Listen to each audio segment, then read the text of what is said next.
નમસ્કાર, સમાચારો સાથે હું છું જયેશ। સૌપ્રથમ વાત કરીશું અમદાવાદના રખિયાલની કે જ્યાં અસામાજિક તત્વોનો આતંક દિનબદિન વધી રહ્યો છે। તેને લઈને આખરે એ તમામ આરોપીઓને પકડીને એ જ ઘટના સ્થળ પર લઈ જવાયા કે જ્યાં તેમણે આ ઘટનાને અંજામ આપ્યો હતો। જ્યાં અહીં અસામાજિક તત્વોનો આતંક દિનબદિન વધી રહ્યો છે અને હવે તબક્કે રખિયાલની અંદર પોલીસે આરોપીઓને સાથે રાખીને ઘટનાનું રિકન્સ્ટ્રક્શન કર્યું હતું। પહેલાં જે તસવીરો બતાવી રહ્યા છીએ આપણે એ વખતે કે જ્યારે આ તમામ લોકોએ હુમલો કર્યો હતો અને ત્યારબાદ સમગ્ર મામલે એક સગીર સહિત 7 આરોપીઓની સકંજામાં લેવાયા છે અને 6 આરોપીઓને સાથે રાખીને ઘટના સ્થળ પર આ તમામ 6 આરોપીઓને લઈ જવામાં આવ્યા અને પોલીસે ઘટનાનું પંચનામું કર્યું।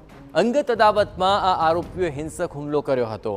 અજીત મિલ 4 રસ્તા પાસે અજીત રેસિડેન્સીની આ ઘટના છે કે જ્યાં તલવાર સહિતના ઘાતક હથિયારો સાથે આ ટોળું ધસી આવ્યું હતું અને આરોપીઓ સામે હવે રાયોટિંગ સહિતની કલમો હેઠળ ગુનો દાખલ કરવામાં આવ્યો છે।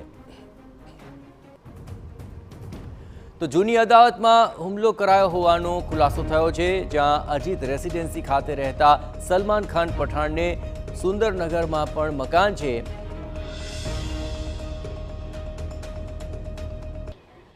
ગઈકાલે રાત્રે રખિયાલ પોલીસ સ્ટેશન વિસ્તારમાં જે અજીત મિલ રેસિડેન્સી આવેલી છે ત્યાં આગળ જે ફરિયાદી છે સલમાન ખાન પઠાણ, તે ગઈકાલે રાત્રે તેમના મિત્રની ત્યાં પાર્ટીથી ત્યાં ગયેલા હતા અને જે ફરિયાદી છે અગાઉ 1.5 વર્ષ પહેલાં સુંદરમનગરમાં રહેતા હતા અને જે આરોપી છે એ લોકોનું મકાન બાજુમાં બની રહ્યું હતું।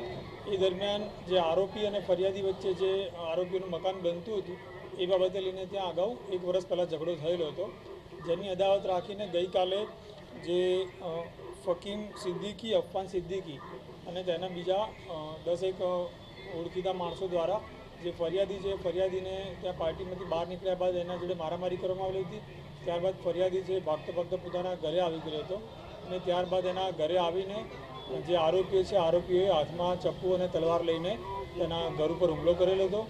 જે બાબતની રખિયાલ પોલીસને જાણ થતાં તાત્કાલિક રખિયાલ પોલીસ સ્ટેશનના ગાડીઓ અને માણસો ત્યાં પહોંચી ગયેલા હતા અને જે આરોપી છે ટોટલ કુલ 7 આરોપીએ અત્યાર સુધી અરેસ્ટ કરવામાં આવેલા છે અને એ લોકોની વિરુદ્ધમાં રાયોટિંગનો ગુનો દાખલ કરવામાં આવ્યો છે। આરોપીઓનો ગુનાહિત ઇતિહાસ કોઈ છે કે નહીં અને કુલ કેટલા આરોપીઓ હતા જેના દ્વારા હુમલો કરવામાં આવ્યો? જે આટલા જ આરોપી હતા, હજી બીજા પકડવાના બાકી છે?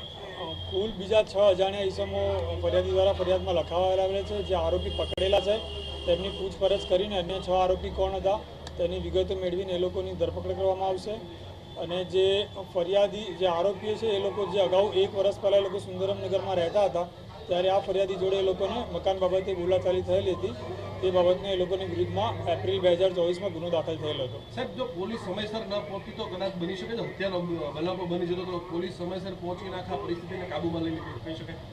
રખિયાલ પોલીસ સ્ટેશનને જાણ થતાં તાત્કાલિક જ રખિયાલ પોલીસ સ્ટેશનના ગાડીઓ અને માણસો ત્યાં પહોંચી ગયેલા હતા અને એક આરોપી ત્યાં ઓન ધ સ્પોટ પકડી પાડવામાં આવેલો હતો અને અન્ય આરોપી પોલીસની ગાડી જોઈને દૂરથી જ ભાગી ગયેલા હતા, એટલે પોલીસે સમયસર પહોંચીને સ્થિતિ નિયંત્રણમાં મેળવી લીધેલી હતી। આરોપીઓનો સાહેબ ગુનાહિત ઇતિહાસ?